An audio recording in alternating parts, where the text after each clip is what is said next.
प्रशासन आ भी सख्त हुंदा नज़र आ रहा उन्होंने वालों जिहड़े कि आदेश वो जारी किए जा रहे हैं। मुखी आके 9 बजे बह जाए अपनी सीट ते तो सवाल ही नहीं पैदा होंदा कि बाकी स्टाफ 9 बजे ना आवे। डॉक्टर समय सिर OPD दे विच बैठन,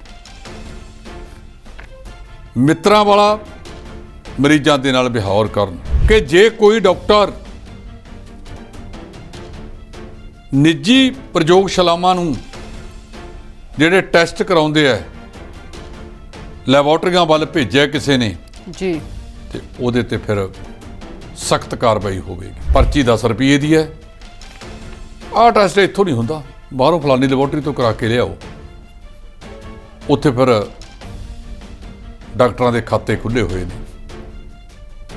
ਸ਼ਾਮ ਤੱਕ ਜਿੰਨਾ ਤਿਲ-ਫੁਲ ਇਕੱਠਾ ਹੁੰਦਾ ਹੈ ਇਹ ਲੈਬੋਰਟਰੀਆਂ ਵਾਲੇ ਲਿਫਾਫੇ 'ਚ ਪਾ ਕੇ ਡਾਕਟਰਾਂ ਤੱਕ ਪਹੁੰਚਾ ਦਿੰਦੇ। 50% ਵੀ ਕਿਤੇ ਇਹਨਾਂ ਦੇ MLA ਨੇ ਇਸ ਤਰ੍ਹਾਂ ਕੰਮ ਕਰਤਾ ਜੋ ਭਗਵੰਤ ਸਿੰਘ ਨੇ ਕਿਹਾ ਜੀ ਕਿ ਇੱਥੇ ਨਾ ਆਇਓ, ਚੰਡੀਗੜ੍ਹ ਦੇ ਵਿੱਚ ਇੱਕ ਦਿਨ ਰੱਖ ਲਿਆ ਕਰਾਂਗੇ ਤੇ ਆਪਦੇ ਹਲਕਿਆਂ 'ਚ ਬੈਠੋ, ਉੱਥੇ ਬੈਠ ਕੇ ਕੰਮ ਕਰਾਓ। ਹਰਜੀਤ ਗਰੇਵਾਲ ਦਾ ਕਹਿਣਾ ਹੈ ਕਿ ਸਾਨੂੰ ਕੈਪਟਨ ਨੇ ਹਰਾਇਆ। ਉਹਨਾਂ ਨੇ ਬਿਲਕੁਲ ਠੀਕ ਕਹਿਤਾ ਜੀ, ਕਹਿੰਦੇ ਜਿਹੜਾ ਕੈਪਟਨ ਆਪਦੀ ਸੀਟ ਹੀ ਨਹੀਂ ਬਚਾ ਸਕਿਆ ਉਹ ਸਾਡਾ ਕੀ ਬਚਾਏਗਾ। ਅਸੀਂ ਸਾਰੇ ਲੋਕ ਕਹਿੰਦੇ ਹੁੰਦੇ ਸੀਗੇ ਕਿ ਅੰਤਰ ਬਹੁਤ ਥੋੜਾ ਆਏਗਾ ਕਿਉਂਕਿ 5 ਧਿਰਾਂ ਲੜ ਰਹੀਆਂ। ਉਹ ਜਿਹੜੀ 5ਵੀਂ ਧਿਰ ਨੂੰ ਅਸੀਂ ਕੰਸੀਡਰ ਕਰਦੇ ਸੀ ਉਹ 3 ਚ ਨਾ 13 ਚ ਨਾ ਪਲੇਅਰਾਂ ਚ ਨਾ ਸਪੇਅਰਾਂ ਚ ਜੀ ਕਿਤੇ ਵੀ ਨਜ਼ਰ ਨਹੀਂ ਆਈ। ਕਿਸਾਨਾਂ ਵਾਲੀ ਜੀ ਉਹਨਾਂ ਦੇ ਮੁਖੀ ਨੂੰ ਵੋਟਾਂ 6000 ਰੁਪਈਆਂ ਨੇ। ਕਾਂਗਰਸ ਵਰਕਿੰਗ ਕਮੇਟੀ ਦੀ ਦਿੱਲੀ ਦੇ ਵਿੱਚ ਅੱਜ ਬੈਠਕ ਵੀ ਹੈ। ਜਿਵੇਂ ਬਾਦਲ ਪਰਿਵਾਰ ਦਾ ਪੰਜਾਬ ਦੇ ਵਿੱਚ ਹਾਲ ਹੋਇਆ, ਇਹੀ ਕੁਝ ਕਾਂਗਰਸ ਦਾ ਹੋਇਆ ਕਈ ਥਾਵਾਂ ਤੇ। ਪੰਜਾਬ ਦੇ ਵਿੱਚ ਤਾਂ ਜੇ ਫਿਰ ਦੂਜੇ ਨੰਬਰ ਤੇ ਆ ਕੇ ਮਾੜੀ ਮੋਟੀ ਇੱਜ਼ਤ ਬਚ ਗਈ ਕਿਉਂਕਿ ਬਾਦਲ ਜਿਹੜਾ ਅਕਾਲੀ ਦਲ ਬਾਦਲ ਹੈ ਉਹਦੇ ਕੋਲ ਸੀਟਾਂ ਹੀ 3 ਰਹਿ ਗਈਆਂ, ਇਹਨਾਂ ਦੀਆਂ 18 ਆਈਆਂ ਨੇ। ਜੇ ਸੁਖਬੀਰ ਸਿੰਘ ਨੇ ਇਹ ਗੱਲ ਮੰਨ ਲਈ ਵੀ ਹਾਂ ਸਾਡੀ ਹਾਰ ਹੋਈ ਹੈ ਤੇ ਮੈਂ ਉਹਨੂੰ ਕਬੂਲਦਾ ਤੇ ਕਬੂਲਣਾ ਤੁਹਾਨੂੰ ਵੀ ਚਾਹੀਦਾ ਸੀ।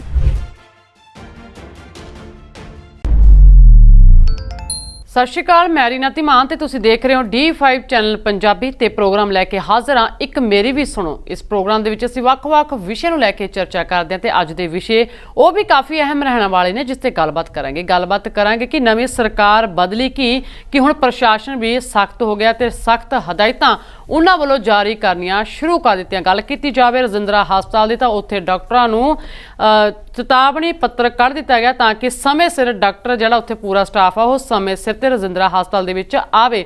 ਇਸ ਤੇ ਚਰਚਾ ਕਰਾਂਗੇ ਤੇ ਨਾਲ ਹੀ ਗੱਲਬਾਤ ਕਰਾਂਗੇ ਕਿ ਜਿਹੜੀਆਂ ਇਸ ਵਾਰ ਦੀਆਂ ਚੋਣਾਂ ਸੀ ਉਹਨਾਂ ਦੇ ਨਤੀਜੇ ਬੇਹੱਦ ਹੀ ਦਿਲਚਸਪ ਰਹੇ ਨੇ। ਇਸ ਤੇ ਚਰਚਾ ਕਰਾਂਗੇ ਤੇ ਨਾਲ ਹੀ ਗੱਲਬਾਤ ਕਰਾਂਗੇ ਕਿ ਲਗਾਤਾਰ ਦੇਖਿਆ ਜਾ ਰਿਹਾ ਹਾਰੇ ਹੋਏ ਲੀਡਰਾਂ ਦੇ ਵੱਲੋਂ ਇੱਕ ਦੂਜੇ ਦੇ ਉੱਤੇ ਤੰਜ ਕੱਸੇ ਜਾ ਰਹੇ ਨੇ, ਉੱਥੇ ਹੀ BJP ਦੇ ਵੱਲੋਂ ਕੈਪਟਨ ਤੇ ਤੰਜ ਕੱਸੇ ਜਾ ਰਹੇ ਨੇ। ਇਸ ਤੋਂ ਇਲਾਵਾ ਹੋਰ ਵੀ ਕਈ ਅਹਿਮ ਮੁੱਦੇ ਨੇ ਜਿਸ ਤੇ ਗੱਲਬਾਤ ਕਰਾਂਗੇ। ਇਹਨਾਂ ਪੂਰੇ ਮੁੱਦਿਆਂ ਤੇ ਚਰਚਾ ਕਰਨੀ ਸਾਡੇ ਨਾਲ ਸਟੂਡੀਓ 'ਚ ਮੌਜੂਦ ਨੇ ਸੀਨੀਅਰ ਐਡੀਟਰ ਜਸਪਾਲ ਸਿੰਘ ਢਿੱਲੋਂ ਜੀ। ਸਭ ਤੋਂ ਪਹਿਲਾਂ ਅਸੀਂ ਉਹਨਾਂ ਦਾ ਸਵਾਗਤ ਕਰਦੇ ਹਾਂ। ਢਿੱਲੋਂ ਜੀ ਤੁਹਾਡਾ ਬਹੁਤ-ਬਹੁਤ ਸਵਾਗਤ ਹੈ ਜੀ। ਬਹੁਤ ਸ਼ੁਕਰੀਆ, ਬਹੁਤ-ਬਹੁਤ ਮਿਹਰਬਾਨੀ ਰੀਨਾ ਜੀ। ਜੀ ਢਿੱਲੋਂ ਜੀ, ਦੇਖਿਆ ਜਾ ਰਿਹਾ ਕਿ ਸਰਕਾਰ ਕੀ ਬਦਲੀ, ਹੁਣ ਦੇਖਿਆ ਜਾ ਰਿਹਾ ਕਿ ਪ੍ਰਸ਼ਾਸਨ ਆ ਉਹ ਵੀ ਸਖਤ ਹੁੰਦਾ ਨਜ਼ਰ ਆ ਰਿਹਾ ਉਹਨਾਂ ਵੱਲੋਂ ਜਿਹੜੇ ਕਿ ਆਦੇਸ਼ ਉਹ ਜਾਰੀ ਕੀਤੇ ਜਾ ਰਹੇ ਨੇ। ਦੇਖੋ, ਜਦੋਂ ਨੀਅਤ ਹੋਵੇ ਕਿਸੇ ਕੰਮ ਕਰਨ ਦੀ ਤੇ ਨਜ਼ਰ ਆਉਂਦਾ ਹੋਵੇ ਕਿ ਨੀਅਤ ਨਾਲ ਜੁਰਤ ਨਾਲ ਕੰਮ ਕਰਾਏ ਜਾ ਸਕਦੇ ਨੇ, ਸਟਾਫ ਉਹੀ ਹੈ ਜੀ, ਸਾਰਾ ਕੁਝ ਉਹੀ ਹੈ। ਜੇ ਮੁਖੀ ਆ ਕੇ 9 ਵਜੇ ਬਹਿ ਜਾਵੇ ਆਪਣੀ ਸੀਟ ਤੇ ਤਾਂ ਸਵਾਲ ਹੀ ਨਹੀਂ ਪੈਦਾ ਹੁੰਦਾ ਕਿ ਬਾਕੀ ਸਟਾਫ 9 ਵਜੇ ਨਾ ਆਵੇ। ਜੀ ਬਿਲਕੁਲ, ਜਦੋਂ ਸਾਡੇ 'ਚ ਆਪਣੀ ਨੀਅਤ ਹੋਵੇ ਸਭ ਕੁਝ ਹੋ ਜਾਂਦਾ ਹੈ। ਕੱਲ ਰਾਤ ਭਗਵੰਤ ਸਿੰਘ ਮਾਨ ਨੇ DGP ਤੇ ਮੁੱਖ ਸਕੱਤਰ ਦੇ ਨਾਲ ਕੁਝ ਬੈਠਕ ਕੀਤੀਆਂ। ਉਹਦਾ ਹੱਲ ਇਹ ਹੋਇਆ, ਅਸਰ ਇਹ ਹੋਇਆ ਕਿ ਨਾਲੋਂ ਨਾਲ ਹਦਾਇਤਾਂ ਜਾਰੀ ਹੋ ਗਈਆਂ। ਰਜਿੰਦਰਾ ਹਸਪਤਾਲ ਤੇ ਮੈਡੀਕਲ ਕਾਲਜ ਪਟਿਆਲਾ ਦੇ ਡਾਇਰੈਕਟਰ ਤੇ ਪ੍ਰਿੰਸੀਪਲ ਨੇ ਡਾਕਟਰ ਹਰਜਿੰਦਰ ਸਿੰਘ, ਉਹਨਾਂ ਨੇ ਸਾਰੇ ਸਟਾਫ ਦੇ ਵਿੱਚ ਪੱਤਰ ਜਾਰੀ ਕਰਤਾ ਕਿ ਵਾਰਡਾਂ ਦੇ ਵਿੱਚ ਜਾਣ ਤੋਂ ਬਾਅਦ ਡਾਕਟਰ ਸਮੇਂ ਸਿਰ OPD ਦੇ ਵਿੱਚ ਬੈਠਣ, ਮਿੱਤਰਾਂ ਵਾਲਾ ਮਰੀਜ਼ਾਂ ਦੇ ਨਾਲ ਵਿਹਾਰ ਕਰਨ। ਸਭ ਤੋਂ ਜਿਹੜੀ ਅਹਿਮ ਗੱਲ ਲਿਖੀ ਗਈ ਹੈ ਕਿ ਜੇ ਕੋਈ ਡਾਕਟਰ ਨਿੱਜੀ ਪ੍ਰਯੋਗਸ਼ਾਲਾਵਾਂ ਨੂੰ ਜਿਹੜੇ ਟੈਸਟ ਕਰਾਉਂਦੇ ਆ ਲੈਬੋਰਟਰੀਆਂ ਵੱਲ ਭੇਜਿਆ ਕਿਸੇ ਨੇ ਜੀ ਤੇ ਉਹਦੇ ਤੇ ਫਿਰ ਸਖਤ ਕਾਰਵਾਈ ਹੋਵੇਗੀ। ਅੱਜ ਤੋਂ ਜੇ ਤੁਸੀਂ 25 ਕੁ ਸਾਲ ਪਹਿਲਾਂ ਜਾਓ, ਡਾਕਟਰ ਕਿੰਨੇ ਕੁ ਟੈਸਟ ਲਿਖਦੇ ਹੁੰਦੇ ਸੀ। ਬਹੁ ਗਿਣਤੀ ਡਾਕਟਰ ਸਿਰਫ ਤੇ ਸਿਰਫ ਨਬਜ਼ ਦੇਖ ਕੇ ਦਵਾਈ ਦੇ ਦਿਆ ਕਰਦੇ ਸੀ। ਬਿਲਕੁਲ ਥਰਮਾਮੀਟਰ ਵੀ ਨਹੀਂ ਸੀ ਲਾਉਂਦੇ। ਤੁਹਾਡਾ ਮੱਥਾ, ਤੁਹਾਡੀ ਨਬਜ਼ ਜਾਂ ਮਰੀਜ਼ ਦੇ ਪੇਟ ਤੇ ਹੱਥ ਰੱਖ ਕੇ ਹੀ ਉਹ ਅੰਕਲਨ ਕਰ ਲੈਂਦੇ ਸੀ ਕਿ ਇਹਦਾ ਬੁਖਾਰ ਕਿੰਨਾ ਕੁ ਹੋ ਸਕਦਾ ਹੈ। ਜੀ ਇੱਥੇ ਜਾਓ ਸਹੀ, ਪਰਚੀ 10 ਰੁਪਏ ਦੀ ਹੈ। ਆਹ ਟੈਸਟ ਇੱਥੋਂ ਨਹੀਂ ਹੁੰਦਾ, ਬਾਹਰੋਂ ਫਲਾਨੀ ਲੈਬੋਰਟਰੀ ਤੋਂ ਕਰਾ ਕੇ ਲਿਆਓ। ਉੱਥੇ ਫਿਰ ਡਾਕਟਰਾਂ ਦੇ ਖਾਤੇ ਖੁੱਲ੍ਹੇ ਹੋਏ ਨੇ। ਸ਼ਾਮ ਤੱਕ ਜਿੰਨਾ ਤਿਲ ਫੁੱਲ ਇਕੱਠਾ ਹੁੰਦਾ ਹੈ, ਇਹ ਲੈਬੋਰਟਰੀਆਂ ਵਾਲੇ ਲਿਫਾਫੇ 'ਚ ਪਾ ਕੇ ਡਾਕਟਰਾਂ ਤੱਕ ਪਹੁੰਚਾ ਦਿੰਦੇ ਨੇ। ਸਾਰੇ ਡਾਕਟਰ ਨਹੀਂ। ਜੀ ਕਦੇ ਕਦੇ ਮਨਮੋਹਨ ਵਾਰਸ ਦਾ ਗੀਤ ਯਾਦ ਆ ਜਾਂਦਾ ਹੈ ਕਿ ਖੁੱਲ੍ਹੇ ਖਾਤੇ ਰੱਖੇ ਯਾਰੀਆਂ ਪਗਾਉਣ ਲਈ, ਐਵੇਂ ਮਰੂ ਕਰਕੇ ਨਹੀਂ ਝੱਟ ਲੰਘਦੇ। ਬਿਲਕੁਲ ਜੀ। ਤੇ ਖੁੱਲ੍ਹੇ ਖਾਤੇ ਡਾਕਟਰਾਂ ਦੇ ਫਿਰ ਹੁਣ ਸਰਕਾਰ ਨੇ ਕਰਤੇ। ਇਹ ਜਿਹੜੇ ਖੁੱਲ੍ਹੇ ਖਾਤੇ ਪੈਸੇ ਕਮਾਉਣ ਵਾਲੇ ਸੀ ਨਾ, ਉਹ ਖੋਲ੍ਹਤੇ। ਚੇਤਾਵਨੀ ਪੱਤਰ ਲਿਖੇ ਗਏ ਤੇ ਇਹ ਵੀ ਕਹਿਤਾ ਕਿ ਅੰਦਰ ਸਰਕਾਰ ਦੀਆਂ ਲੈਬੋਰਟਰੀਆਂ ਤੋਂ ਟੈਸਟ ਕਰਾਓ। ਇਹ ਸਾਰਾ ਕੁਝ ਬਹੁਤ ਵਧੀਆ, ਚੰਗੀ ਗੱਲ ਹੈ। ਲੋਕਾਂ ਦੀ ਲੁੱਟ ਘਸੁੱਟ ਬਚੇ, ਉਹਦੇ ਲਈ ਕੀ ਲੋੜੀਂਦਾ ਸਟਾਫ ਸਾਰਾ ਪੂਰਾ ਹੈ। ਡਾਕਟਰ ਸਟਾਫ ਪੂਰਾ ਹੈ, ਨਰਸਿੰਗ ਸਟਾਫ ਪੂਰਾ ਹੈ। ਕਈ ਤਾਂ ਵਿਚਾਰੀਆਂ ਪਿਛਲੀਆਂ ਸਰਕਾਰਾਂ ਦੇ ਵਿੱਚ ਇੱਥੇ ਭਾਖੜਾ ਦੇ ਵਿੱਚ ਛਾਲਾਂ ਮਾਰਦੀਆਂ ਦੇਖੀਆਂ ਗਈਆਂ। ਬਿਲਕੁਲ ਜੀ। ਪਸਿਆਣੇ ਵਾਲੇ ਪੁਲ ਤੇ ਰੋਕ ਲੈਂਦੇ ਸੀ। ਉਹਨਾਂ ਨੇ ਕਦੇ ਕਦੇ ਆਪਦੇ ਪ੍ਰੈਸ ਨੋਟ ਲੈ ਕੇ ਸਾਡੇ ਕੋਲੇ ਆਉਣੇ। ਮੈਂ ਬਹੁਤ ਮਾਣ ਸਤਿਕਾਰ ਪਿਆਰ ਨਾਲ ਉਹਨਾਂ ਨੂੰ ਪੁੱਛਣਾ ਵੀ ਥੋੜ੍ਹੀਆਂ ਗੱਲਾਂ ਦੱਸੋ, ਮੰਗਾਂ ਹੈ ਕੀ ਨੇ। ਕਿੱਥੇ ਕਿ ਜਾ ਕੇ ਤੇ ਕਈ ਵਾਰ ਤਾਂ ਰੋਣ ਆਉਂਦਾ ਸੀ। ਉਹ ਬੱਚੇ ਵਿਚਾਰੇ ਜਿੰਨੇ ਕੁ ਪੈਸਿਆਂ 'ਚ ਗੁਜ਼ਾਰਾ ਕਰਦੇ ਆ, ਮੈਨੂੰ ਨਹੀਂ ਲੱਗਦਾ ਹੋਸਟਲਾਂ 'ਚ ਬੈਠ ਕੇ ਉਹ ਉਨੇ 'ਚ ਰੋਟੀ ਖਾ ਲੈਂਦੇ ਹੋਣਗੇ। ਜਿਹੜਾ ਕੰਮ ਕਰਨਾ ਹੈ ਉਹ ਪਹਿਲਾਂ ਉੱਪਰੋਂ ਸ਼ੁਰੂ ਕਰੋ। ਲੈਬੋਰਟਰੀਆਂ 'ਚ ਜਾ ਕੇ ਦੇਖੋ, ਪੂਰਾ ਸਟਾਫ ਹੈ, ਪੂਰੇ ਰਸਾਇਣ ਹੈਗੇ ਨੇ ਜਿਨ੍ਹਾਂ ਦੇ ਨਾਲ ਉਹ ਟੈਸਟ ਹੋਣਗੇ। ਇੱਕ ਪਾਸੜ ਗੱਲ ਨਹੀਂ, ਆਪਾਂ ਜੇ ਕਹੀ ਜਾਈਏ ਕਿ ਮੁਲਾਜ਼ਮ ਗਲਤ ਨਹੀਂ, ਸਾਨੂੰ ਦੇਖਣਾ ਪਏਗਾ। ਪ੍ਰਿੰਸੀਪਲ ਸਾਹਿਬ ਤੁਸੀਂ ਰਿਪੋਰਟ ਦਿਓ। ਇੱਕ ਗੱਲ ਤਾਂ ਕਰ ਸਕਦੇ ਆ ਜਿਹੜੀ ਤੁਸੀਂ ਕੀਤੀ ਹੈ ਕਿ ਤੁਸੀਂ ਹਾਜ਼ਰ ਹੋ ਕੇ ਬੈਠੋ। ਇਹ ਗੱਲ ਬਹੁਤ ਵਧੀਆ। ਜੇ ਡਾਕਟਰ ਬੈਠ ਕੇ ਮਿਲੇਗਾ, ਘੱਟੋ ਘੱਟ ਡਾਕਟਰੀ ਸਲਾਹ ਤਾਂ ਸਹੀ ਮਿਲ ਜੇਗੀ। ਨਾਲ ਫਿਰ ਇਹ ਵੀ ਪਤਾ ਕਰੋ ਕਿ ਡਾਕਟਰ ਬਾਰ-ਬਾਰ ਇੱਕੋ ਦੁਕਾਨ ਤੇ ਕਿਉਂ ਭੇਜਦਾ ਦਵਾਈਆਂ ਖਰੀਦਣ ਵਾਸਤੇ, ਫਲਾਣੇ ਤੋਂ ਲੈ ਆਓ। ਪਰਚੀ 10 ਰੁਪਈਆਂ ਦੀ, ਦਾੜੀ ਨਾਲੋਂ ਮੁੱਛਾਂ ਵਧਾ ਦਿੰਦੇ ਆ। 500-600 ਤੋਂ ਘੱਟ ਕਿਸੇ ਦਾ ਖੜਾ ਨਹੀਂ ਛੱਡਦਾ। ਇਹ ਦਵਾਈਆਂ ਕੰਪਨੀਆਂ ਦਾ ਨਾ ਹੋਣ, ਸਾਲਟ ਲਿਖੋ ਕਿ ਆਹ ਸਾਲਟ ਚਾਹੀਦਾ ਉਹ ਦਵਾਈ 'ਚ। ਕਈ ਕੰਪਨੀਆਂ ਨੇ ਜਿਹੜਾ ਸਾਲਟ ਉਹ 5 ਜਾਂ 10 ਰੁਪਏ ਦਾ ਤੇ ਕਈਆਂ ਦਾ 500 ਰੁਪਏ ਦਾ, ਉਹੀ ਸਾਲਟ। ਇਸ ਕਰਕੇ ਜਿਹੜਾ ਕੰਮ ਇਹ ਸ਼ੁਰੂਆਤ ਹੋਣ ਲੱਗਿਆ, ਮੇਰੀ ਅੱਜ ਵੀ ਸਵੇਰੇ ਸਵੇਰੇ ਪਟਿਆਲਾ ਦਿਹਾਤੀ ਦੇ ਜਿਹੜੇ MLA ਜਿੱਤੇ ਨੇ, ਡਾਕਟਰ ਬਲਬੀਰ ਸਿੰਘ, ਬਹੁਤ ਸਰੜੀ ਆਦਮੀ ਹੈ ਜੀ। ਉਹ ਸਭ ਤੋਂ ਪਹਿਲਾ ਪ੍ਰਧਾਨ ਸਨ ਇਨਵਾਇਰਮੈਂਟ ਪਾਰਕ ਪਟਿਆਲੇ ਦੇ। ਅਸੀਂ ਇਕੱਠਿਆਂ ਨੇ ਮਿਲ ਕੇ ਕੰਮ ਕੀਤਾ, ਜਿਹਦੀ ਭੂਮਿਕਾ ਮੁੱਖ ਸੇਵਾਦਾਰ ਦੀ ਦਾਸ ਨੂੰ ਨਿਭਾਉਣੀ ਪੈ ਰਹੀ ਹੈ ਪਿਛਲੇ 4 ਸਾਲਾਂ ਤੋਂ। ਉਹ ਆਏ, ਗੱਲਾਂ ਸੁਣ ਕੇ ਮੈਂ ਕਿਹਾ ਡਾਕਟਰ ਸਾਹਿਬ, ਉਹਨਾਂ ਨੇ ਇੱਕੋ ਗੱਲ ਕਹੀ, ਕਹਿੰਦੇ ਮੈਨੂੰ ਨਾ ਵਾਹ ਨਾ ਕਰਿਓ ਜੀ, ਮੇਰਾ ਉਗਣ ਕੱਢਿਓ ਵੀ ਤੁਸੀਂ ਆਹ ਠੀਕ ਨਹੀਂ ਕਰ ਰਹੇ ਤਾਂ ਮੇਰੇ ਮਿੱਤਰ ਹੋਣਗੇ। ਜੇ ਇਸ ਤਰ੍ਹਾਂ ਸਾਰੇ 50% ਵੀ ਕਿਤੇ ਇਹਨਾਂ ਦੇ MLA ਨੇ ਇਸ ਤਰ੍ਹਾਂ ਕੰਮ ਕਰਤਾ ਜੋ ਭਗਵੰਤ ਸਿੰਘ ਨੇ ਕਿਹਾ ਜੀ ਕਿ ਇੱਥੇ ਨਾ ਆਇਓ, ਚੰਡੀਗੜ੍ਹ ਦੇ ਵਿੱਚ ਇੱਕ ਦਿਨ ਰੱਖ ਲਿਆ ਕਰਾਂਗੇ ਤੇ ਆਪਦੇ ਹਲਕਿਆਂ 'ਚ ਬੈਠੋ, ਉੱਥੇ ਬੈਠ ਕੇ ਕੰਮ ਕਰਾਓ ਤਾਂ ਕਿ ਲੋਕਾਂ ਦੇ ਵਿੱਚ ਤੁਹਾਡੀ ਵਾਹਵਾ ਜਾਵੇ। ਇਹ ਸਰਕਾਰ ਦਾ ਅਸਰ ਦਿਸਣ ਲੱਗ ਗਿਆ ਜੀ। ਅੱਜ ਹੀ ਸਰਕਾਰੀ ਦਫ਼ਤਰਾਂ ਦੇ ਵਿੱਚ ਮੈਂ ਬੰਦਿਆਂ ਨੂੰ ਦੇਖ ਕੇ ਆਇਆ, ਸਭ ਬੈਠੇ ਸੀ 9 ਵਜੇ। ਇਹ ਕੀਤਾ ਤਾਂ ਇੱਕ ਵਾਰੀ ਚੰਨੀ ਸਾਹਿਬ ਨੇ ਵੀ ਸੀ, ਕੈਪਟਨ ਸਾਹਿਬ ਵੀ ਕਹਿੰਦੇ ਸੀ, ਬਾਦਲ ਸਾਹਿਬ ਵੀ ਬੜੇ ਵਾਰੀ ਕਹਿੰਦੇ ਸੀ। ਉਹ ਵੀ ਬੜਾ ਜਦੋਂ 2007 ਦੇ ਵਿੱਚ ਆਏ ਨੇ ਬੜਾ ਬਦਲਿਆ ਕੰਮ ਜੀ, ਬਹੁਤ ਬਦਲ ਲਿਆ। ਤੇ ਏਸੀ ਬੱਸਾਂ ਲੈ ਕੇ ਤੁਰ ਪਿਆ ਕਰਨ ਸੰਗਤ ਦਰਸ਼ਨ ਕਰਨ। ਮੈਂ ਇੱਕ ਮੰਤਰੀ ਉਹ ਵਿਚਾਰਾ ਚਲਿਆ ਗਿਆ ਇਸ ਦੁਨੀਆ ਤੋਂ, ਤੇ ਜਿਹੜਾ ਮਿੱਤਰ ਐਡੀਟਰ ਸੀ ਉਹ ਵੀ ਚਲਿਆ ਗਿਆ ਜੀ। ਅਸੀਂ ਇਕੱਠੇ ਦਿੱਲੀ ਚਲੇ ਗਏ। ਮੈਂ ਉੱਥੇ ਗਿਣੀਆਂ ਗੱਡੀਆਂ ਪੰਜਾਬ ਤੋਂ ਗਈਆਂ ਮੈਂ 300। ਮੀਟਿੰਗ ਹੋਈ 1 ਮਿੰਟ ਦੀ, ਆਹ ਦੇ ਦਿਓ ਜੀ ਸਾਰੇ ਅਧਿਕਾਰ ਬਾਦਲ ਸਾਹਿਬ ਨੂੰ, ਲਿਆਓ ਵੀ ਕਾਕਾ ਚਾਹ ਲਿਆਓ। ਮੈਂ ਮੰਤਰੀ ਨੂੰ ਪੁੱਛਿਆ, ਮੈਂ ਕਿਹਾ ਜੇ ਅਧਿਕਾਰ ਹੀ ਦੇਣੇ ਸੀ ਸਾਰੇ ਤੁਸੀਂ ਬਾਦਲ ਸਾਹਿਬ ਨੂੰ, ਪਰ ਚੰਡੀਗੜ੍ਹ ਤੋਂ ਹੀ ਦੇ ਦਿੰਦੇ, 300 ਗੱਡੀ ਲਿਆਉਣ ਦੀ ਕੀ ਲੋੜ ਸੀ ਇੱਥੇ? ਜੀ, ਜੇ ਇਹਨਾਂ ਚੀਜ਼ਾਂ ਦੇ ਉੱਤੇ ਕੰਟਰੋਲ ਕਰੋਗੇ ਪੰਜਾਬ ਦਾ ਖਜ਼ਾਨਾ ਜ਼ਰੂਰ ਭਰ ਲਓਗੇ। ਜੀ ਜੀ। ਢਿੱਲੋਂ ਜੀ, ਹਰਜੀਤ ਗਰੇਵਾਲ ਦਾ ਕਹਿਣਾ ਹੈ ਕਿ ਸਾਨੂੰ ਕੈਪਟਨ ਨੇ ਹਰਾਇਆ। ਉਹਨਾਂ ਨੇ ਬਿਲਕੁਲ ਠੀਕ ਕਹਿਤਾ ਜੀ, ਕਹਿੰਦੇ ਜਿਹੜਾ ਕੈਪਟਨ ਆਪਦੀ ਸੀਟ ਹੀ ਨਹੀਂ ਬਚਾ ਸਕਿਆ ਉਹ ਸਾਡਾ ਕੀ ਬਚਾਏਗਾ ਜੀ। ਉਹਨਾਂ ਦੇ ਇੱਕ ਆਗੂ ਦਾ ਅੱਜ ਮੈਨੂੰ ਫੋਨ ਆਇਆ, ਜਿਵੇਂ ਹਰਜੀਤ ਸਿੰਘ ਗਰੇਵਾਲ ਕਹਿੰਦਾ ਜੀ, ਕਹਿੰਦਾ ਸਾਡੀ ਵੋਟ % 1.25% ਵੱਧ ਗਈ। ਮੈਂ ਕਿਹਾ ਕਿਆ ਕਮਾਲ ਕਰਤੀ। ਮੈਂ ਕਿਹਾ ਉਸ ਨਾਲ ਗੱਲ ਕਰ ਤੂੰ ਜਿਹਨੂੰ ਪਤਾ ਨਹੀਂ ਰਾਜਨੀਤੀ ਦਾ। ਜੀ, ਅਸੀਂ ਵੀ ਮਾੜਾ ਮੋਟਾ ਕੁਛ ਜਾਣਦੇ ਹਾਂ, ਸ਼ਾਇਦ ਪਹਿਲੀ ਪੱਕੀ 'ਚ ਪੜ੍ਹਨ ਵਾਲੇ ਹਾਂ। ਮੈਂ ਕਿਹਾ ਪਹਿਲਾਂ ਲੜਦੇ ਹੁੰਦੇ ਸੀ ਤੁਸੀਂ 23 ਸੀਟਾਂ ਤੇ, ਐਕਤੀ ਲੜੇ ਹੋ 65 ਤੇ। ਜੋ ਸੀਟਾਂ ਵੱਧ ਲੜੇ ਹੋ ਤੇ ਵੋਟ % ਤਾਂ ਉਹਦੇ ਕਰਕੇ ਵਧੀਆ, ਨਾ ਕਿ ਤੁਹਾਡੇ ਕਰਕੇ ਵਧੀਆ। ਪਹਿਲਾਂ ਉਹੀ ਵੋਟ ਕਿਸੇ ਹੋਰ ਖਾਤੇ 'ਚ ਪੈ ਜਾਂਦੀ ਸੀ, ਅਕਾਲੀਆਂ ਦੇ ਖਾਤੇ 'ਚ ਪੈ ਜਾਂਦੀ ਸੀ ਤੁਹਾਡੀ, ਇਸ ਵਾਰ ਤੁਹਾਡੇ ਖਾਤੇ 'ਚ ਪਈ ਹੈ। ਜੇ 65 ਸੀਟਾਂ ਤੇ ਲੜ ਕੇ 23 ਸੀਟਾਂ ਦੇ ਮੁਕਾਬਲੇ ਤੇ ਵੋਟ ਤਾਂ 1.25% ਵਧੀ ਹੈ, ਤੇ ਉਹ ਕਿੰਨੀ ਕੁ ਵੱਧ ਗਈ। ਸੋ ਇਸੇ ਕਰਕੇ ਹਰਜੀਤ ਸਿੰਘ ਗਰੇਵਾਲ ਕਹਿੰਦਾ ਕਿ ਜਿਹੜਾ ਕੈਪਟਨ ਆਪਦੀ ਸੀਟ ਹੀ ਨਹੀਂ ਬਚਾ ਸਕਿਆ ਉਹ ਕੀ ਕਰੇਗਾ। ਗਰੇਵਾਲ ਸਾਹਿਬ, ਜੇ ਤੁਹਾਨੂੰ ਟਿਕਟ ਮਿਲੀ ਹੁੰਦੀ ਰਾਜਪੁਰੇ ਦੀ, ਤਾਂ ਜਿਹੜੀ ਜਗਦੀਸ਼ ਜੱਗੇ ਨਾਲ ਹੋਈ ਹੈ, ਹਰਦਿਆਲ ਸਿੰਘ ਕੰਬੋਜ ਨਾਲ ਹੋਈ ਹੈ, ਚਰਨਜੀਤ ਸਿੰਘ ਬਰਾੜ ਨਾਲ ਹੋਈ ਹੈ, ਤੇ ਉਸੇ ਜਾਂ ਇੱਕ ਹੋਰ ਪਟਿਆਲੇ ਦੇ ਸੀਗੇ ਡਾਕਟਰ ਭਾਈ ਪਰਮਜੀਤ ਸਿੰਘ, ਉਹਨਾਂ ਨਾਲ ਹੋਈ ਹੈ, ਤੇ ਹੋਣਾ ਤਾਂ ਆਪਣੇ ਨਾਲ ਵੀ ਉਹੀ ਸੀ। ਜੀ ਬਿਲਕੁਲ।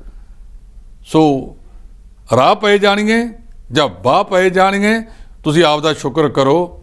ਉਹ ਸਹੇ ਨੇ ਕਿਸੇ ਨੂੰ ਕਿਹਾ ਸੀ, ਕਹਿੰਦਾ ਚੱਲੀਏ ਸ਼ਿਕਾਰ ਨੂੰ, ਕਹਿੰਦਾ ਭਰਾਵਾ ਆਪਦਾ ਮਾਸ ਬਚਿਆ ਰਹੇ ਉਹੀ ਬਹੁਤ ਹੈ, ਤੁਹਾਡਾ ਮਾਸ ਬਚ ਗਿਆ, ਤੁਸੀਂ ਇਹਦਾ ਸ਼ੁਕਰਾਨਾ ਕਰੋ। ਜੀ ਜੀ। ਢਿੱਲੋਂ ਜੀ, 2022 ਦੀਆਂ ਵਿਧਾਨ ਸਭਾ ਚੋਣਾਂ ਕਾਫੀ ਦਿਲਚਸਪ ਰਹੀਆਂ ਨੇ, ਪਰ ਇਸ ਵਾਰ ਪੰਜਾਬ ਚੋਣਾਂ 'ਚ ਜਿੱਤ ਤੇ ਹਾਰ ਦੇ ਅੰਤਰ ਨੇ ਪਿਛਲੇ ਰਿਕਾਰਡ ਵੀ ਤੋੜ ਦਿੱਤੇ ਨੇ। ਕੱਲੇ ਰਿਕਾਰਡ ਨਹੀਂ ਤੋੜੇ, ਮੈਨੂੰ ਲੱਗਦਾ ਇਹ ਗੱਲ ਪਹਿਲੀ ਵਾਰ ਹੋਈ ਹੈ ਕਿ ਆਮ ਆਦਮੀ ਪਾਰਟੀ ਨੂੰ ਕੱਲੇ ਮਾਲਵੇ ਚੋਂ, ਪਿਛਲੀ ਵਾਰੀ ਮਾਲਵੇ 'ਚ ਵੀ ਮਿਲੀਆਂ ਸੀ ਸਾਰੀਆਂ ਸੀਟਾਂ, ਕੱਲੇ ਮਾਲਵੇ ਚੋਂ 69 ਚੋਂ 66 ਸੀਟਾਂ ਮਿਲ ਗਈਆਂ। ਜੇ ਮਾਝਾ ਦੁਆਬਾ ਐਕਤੀ ਵੋਟਾਂ ਉਹਨਾਂ ਨੂੰ ਨਾ ਵੀ ਪਾਉਂਦਾ ਤੇ ਉਹਨਾਂ ਦੀ ਸਰਕਾਰ ਤਾਂ ਕੱਲੇ ਮਾਲਵੇ ਨੇ ਬਣਾਤੀ। ਜਿੱਥੋਂ ਵੱਡੇ ਵੱਡੇ ਕਲੰਗੀਆਂ ਵਾਲੇ ਰੋਡ ਤੇ, ਵੱਡੇ ਵੱਡੇ ਧਨੰਤਰ ਰੋਡ ਤੇ, ਵੱਡੇ ਵੱਡੇ ਹੋਰ ਅਹਿਲਕਾਰ ਰੋਡ ਤੇ।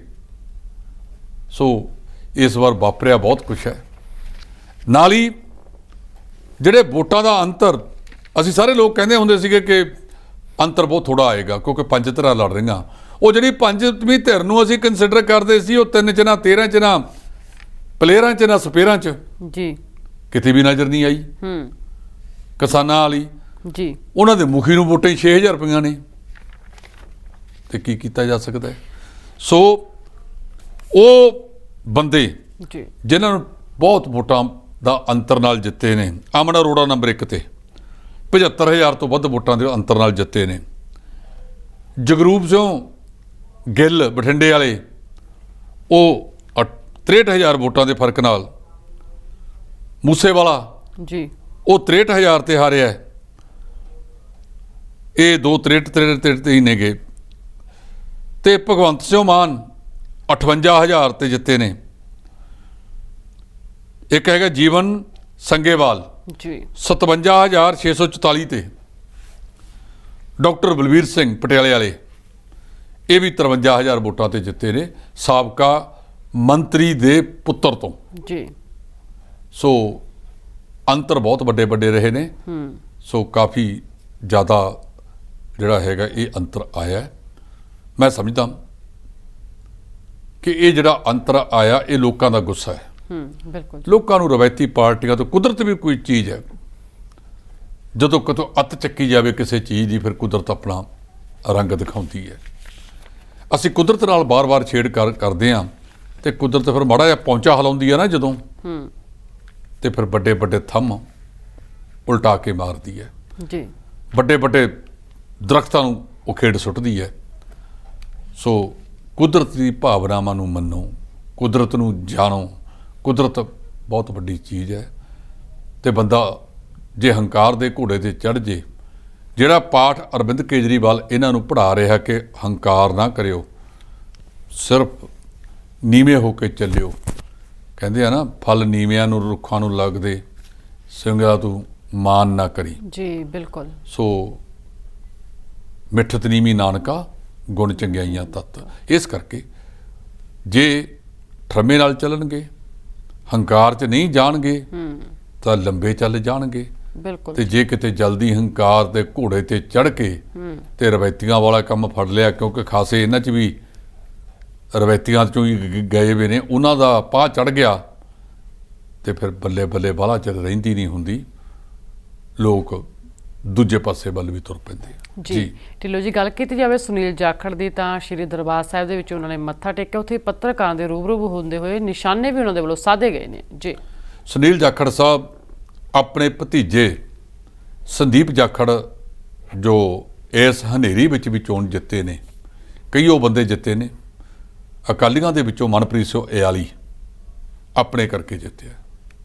ਹਨੇਰੀ ਤਾਂ ਉੱਥੇ ਵੀ ਆਈ ਸੀ, ਸੰਦੀਪ ਜਾਖੜ ਉਸੇ ਕਰਕੇ ਜਿੱਤਿਆ।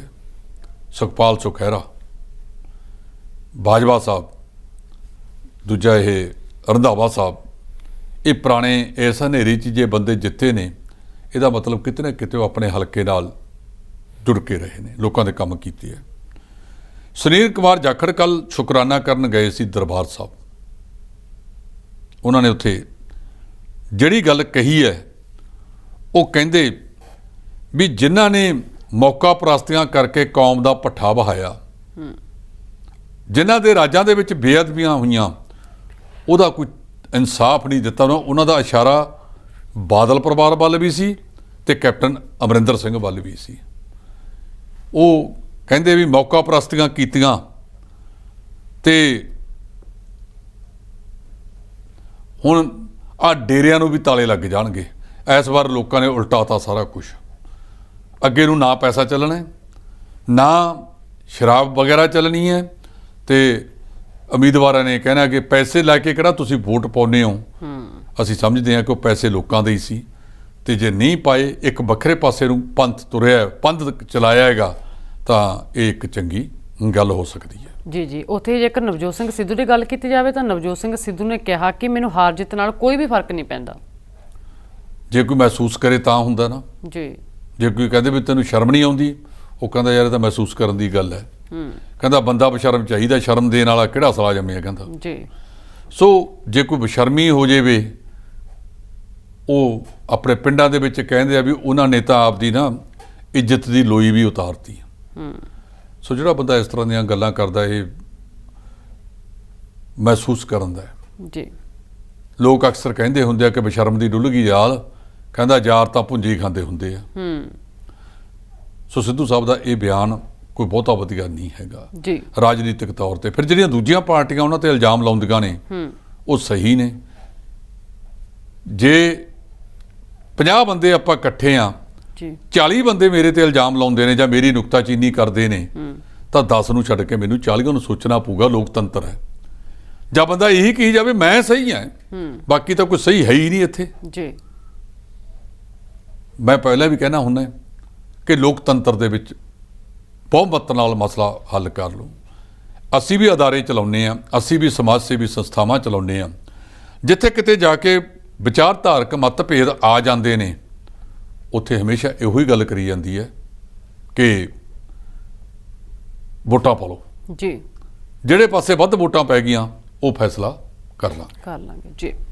ਕਾਂਗਰਸ ਵਰਕਿੰਗ ਕਮੇਟੀ ਦੀ ਦਿੱਲੀ ਦੇ ਵਿੱਚ ਅੱਜ ਬੈਠਕ ਵੀ ਹੈ ਜੀ। ਇਹ ਕੱਲ੍ਹ ਨੂੰ ਹੋ ਰਹੀ ਹੈ ਬੈਠਕ। ਭਲਕੇ ਇਸ ਬੈਠਕ ਦੇ ਵਿੱਚ ਕਹਿੰਦੇ ਜਿਹੜੇ ਇਹਨਾਂ ਦੇ ਪ੍ਰਮੁੱਖ ਆਗੂ ਨੇ ਉਹ ਬੈਠ ਕੇ ਜੁੜਨਗੇ ਤੇ ਮੰਥਨ ਕਰਨਗੇ ਕਿ ਜਿਵੇਂ ਬਾਦਲ ਪਰਿਵਾਰ ਦਾ ਪੰਜਾਬ ਦੇ ਵਿੱਚ ਹਾਲ ਹੋਇਆ ਇਹੀ ਕੁਝ ਕਾਂਗਰਸ ਦਾ ਹੋਇਆ ਕਈ ਥਾਵਾਂ 'ਤੇ। ਪੰਜਾਬ ਦੇ ਵਿੱਚ ਤਾਂ ਜੇ ਫਿਰ ਦੂਜੇ ਨੰਬਰ ਤੇ ਆ ਕੇ ਮਾੜੀ ਮੋਟੀ ਇੱਜ਼ਤ ਬਚ ਗਈ ਕਿਉਂਕਿ ਬਾਦਲ ਜਿਹੜਾ ਅਕਾਲੀ ਦਲ ਬਾਦਲ ਹੈ ਉਹਦੇ ਕੋਲ ਸੀਟਾਂ ਹੀ 3 ਰਹਿ ਗਈਆਂ, ਇਹਨਾਂ ਦੀਆਂ 18 ਆਈਆਂ ਨੇ ਜੀ। ਇਹ ਕਹਿ ਸਕਦੇ ਆ ਕਿ ਜੇ 18 ਤਾਂ ਜਿੱਤੀਆਂ ਨੇ, ਬਹੁ ਗਿਣਤੀ ਦੇ ਉੱਤੇ ਇਹ ਦੂਜੇ ਨੰਬਰ ਤੇ ਆਏ ਨੇ। ਇਹ ਕਹਿ ਸਕਦੇ ਆ ਕਿ ਅਸੀਂ ਫਿਰ ਵੀ ਜਾਂਦੇ ਚੋਰ ਦੀ ਲੰਗੋਟੀ ਵਾਲਾ ਕੰਮ ਸਾਡੇ ਨਾਲ ਰਿਹਾ। ਤਾਂ ਕਾਂਗਰਸ ਨੂੰ ਯੂਪੀ ਵਰਗੇ ਸਟੇਟ ਦੇ ਵਿੱਚ ਜੇ 3 ਸੀਟਾਂ ਮਿਲਦੀਆਂ ਨੇ, ਅਖਿਲੇਸ਼ ਯਾਦਵ ਨੇ ਪਹਿਲਾਂ ਨਾਲੋਂ ਸੀਟਾਂ ਵਧਾ ਲਈਆਂ ਜੀ। ਹਾਲੇ ਉੱਥੇ ਮੰਥਨ ਹੋ ਰਹੇ ਨੇ ਕਿ ਉੱਥੇ ਕੋਈ ਗੜਬੜ ਵੀ ਹੋ ਸਕੀ ਹੈ, ਪਤਾ ਨਹੀਂ, ਇਹ ਤਾਂ ਉਹ ਜਾਣਨ। ਪਰ ਜੇ ਇਹ ਸਾਰੇ ਕਾਸੇ ਦੇ ਬਾਵਜੂਦ ਉਹਨਾਂ ਨੇ ਆਪਦਾ ਕਿਲਾ ਬਚਾਇਆ ਹੈ, ਵਧਾਇਆ ਵੀ ਆ ਵੋਟ, ਤੇ ਇਹ ਯੂਪੀ ਦੇ ਵਿੱਚ ਤਾਂ ਜਮੇ ਹੀ ਥੱਲੇ ਚਲੇ ਗਏ ਜੀ। ਜੋ ਪੰਜਾਬ 'ਚ ਇਹਨਾਂ ਨਾਲ ਵਾਪਰਿਆ ਉਹ ਯੂਪੀ 'ਚ ਕਾਂਗਰਸ ਨਾਲ ਵਾਪਰਿਆ। ਜੇ ਅਜੇ ਵੀ ਅਸੀਂ ਮੈਨਾ ਮਾਨੂ ਵਾਲੀ ਗੱਲ ਤੇ ਖੜੇ ਰਹਾਂਗੇ ਤੇ ਫਿਰ ਬਾਹਲਾ ਚਿਰ ਚੱਲਦਾ ਨਹੀਂ ਹੁੰਦਾ। ਮੈਨਾ ਮਾਨੂ ਛੱਡ ਕੇ ਪੜਚੋਲ ਕਰੋ ਜੀ। ਬਿਲਕੁਲ ਜੀ। ਠੰਡੇ ਪਾਣੀ ਦੀਆਂ ਗੜਬੀਆਂ ਪਾਓ ਸਵੇਰੇ ਉੱਠ ਕੇ ਪਹਿਲਾਂ ਸਿਰ 'ਚ, ਉਦੋਂ ਬਾਅਦ ਪੜਚੋਲ ਕਰੋ ਵੀ ਕਿਹੜੇ ਕਾਰਨਾਂ ਕਰਕੇ ਹਾਰੇ ਆ। ਚਾਹੀਦਾ ਨਵਜੋਤ ਸਿੰਘ ਸਿੱਧੂ ਨੂੰ ਵੀ ਇਹ ਪ੍ਰਧਾਨ ਆ ਪਾਰਟੀ ਦਾ। ਜੇ ਸੁਖਬੀਰ ਸਿੰਘ ਨੇ ਇਹ ਗੱਲ ਮੰਨ ਲਈ ਵੀ ਹਾਂ ਸਾਡੀ ਹਾਰ ਹੋਈ ਹੈ ਤੇ ਮੈਂ ਉਹਨੂੰ ਕਬੂਲਦਾ, ਤੇ ਕਬੂਲਣਾ ਤੁਹਾਨੂੰ ਵੀ ਚਾਹੀਦਾ ਸੀ। ਇਉਂ ਨਾ ਕਰੋ, ਕੁਛ ਨਾ ਕੁਛ ਸੋਚੋ। ਜਿੱਥੇ ਚੰਗਾ ਬੰਦਾ ਉਹੀ ਹੁੰਦਾ, ਚੰਗਾ ਲੀਡਰ ਵੀ ਉਹੀ ਹੁੰਦਾ ਹੈ। ਜੇ ਤੁਹਾਤੋਂ ਕੋਈ ਗਲਤੀ ਹੋ ਜਾਵੇ ਉਹਨੂੰ ਸਵੀਕਾਰ ਲਿਆ ਜਾਵੇ ਕਿ ਹਾਂ ਸਾਡੀ ਇਹ ਗਲਤੀ ਹੋਈ ਹੈ। ਜੇ ਇਹ ਤੇ ਚੱਲੀ ਜਾਓਗੇ ਮੈਨਾ ਮਾਨੂ ਮੈਨਾ ਮਾਨੂ ਮੈਨਾ ਮਾਨੂ, ਉਹ ਫਿਰ ਬੜਾ ਚਿਰ ਚੱਲਦਾ ਨਹੀਂ ਹੁੰਦਾ। ਜੀ ਜੀ। ਢਿੱਲੋਂ ਜੀ, ਤੁਸੀਂ ਬਹੁਤ ਵਧੀਆ ਗੱਲਾਂ ਦਰਸ਼ਕਾਂ ਦੇ ਨਾਲ ਸਾਂਝੇ ਕੀਤੀਆਂ, ਤੁਹਾਡਾ ਬਹੁਤ ਬਹੁਤ ਸ਼ੁਕਰੀਆ ਜੀ। ਬਹੁਤ ਮਿਹਰਬਾਨੀ। ਇਹ ਸਨ ਜਸਪਾਲ ਸਿੰਘ ਢਿੱਲੋਂ ਜੀ, ਜਿਨ੍ਹਾਂ ਕਿ ਇਸ ਪੂਰੇ ਮੁੱਦੇ ਤੇ ਆਪਣੇ ਵਿਚਾਰ ਦਰਸ਼ਕਾਂ ਦੇ ਨਾਲ ਸਾਂਝੇ ਕੀਤੇ ਨੇ। ਸੋ ਅੱਜ ਦੇ ਪ੍ਰੋਗਰਾਮ ਦੇ ਵਿੱਚ ਇੰਨਾ ਹੀ। ਮੈਨੂੰ ਦਿਓ ਇਜਾਜ਼ਤ। ਧੰਨਵਾਦ।